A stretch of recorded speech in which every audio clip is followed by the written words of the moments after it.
I think the tragedy that united us at our school kind of made it easier for everybody to come together because we all had gone through so much and we all had that unifying experience of suffering and loss that we just wanted to work as hard as we could to make sure that nobody else had to live through it.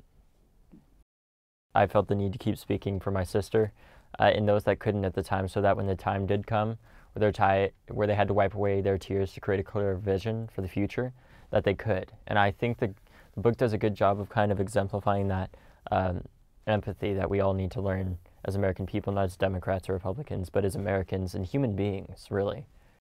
After lobbying in Congress so many times and being there and seeing the inaction of our politicians and seeing how, honestly, they don't work for us, they work for special interests, it makes me want to get involved and be the change I wish to see in the world. And I think it makes a lot of other people from our school and across the country want to get involved and be the change they wish to see.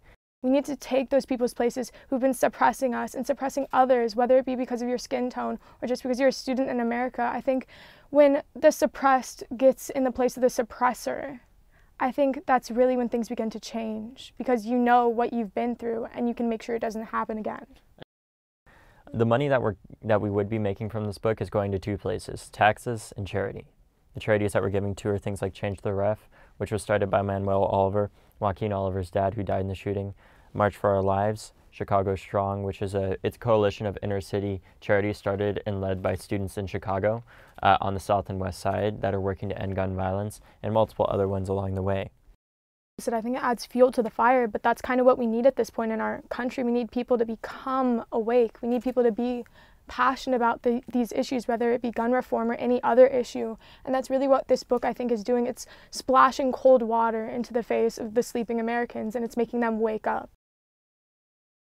I had a teacher once, I was writing a story, and I remember she told me, she said, and I was like, I'm so bad at writing, I feel horrible, this story is awful. And she said, no story is awful if you make somebody feel something. And I hope that's what people get out of this book. I hope they feel something inside. I hope it moves them. But I think with this movement and with this book and what we've done, it's my way of healing. I say in the book that activism is therapeutic, and it honestly is one of the most therapeutic things for me to do.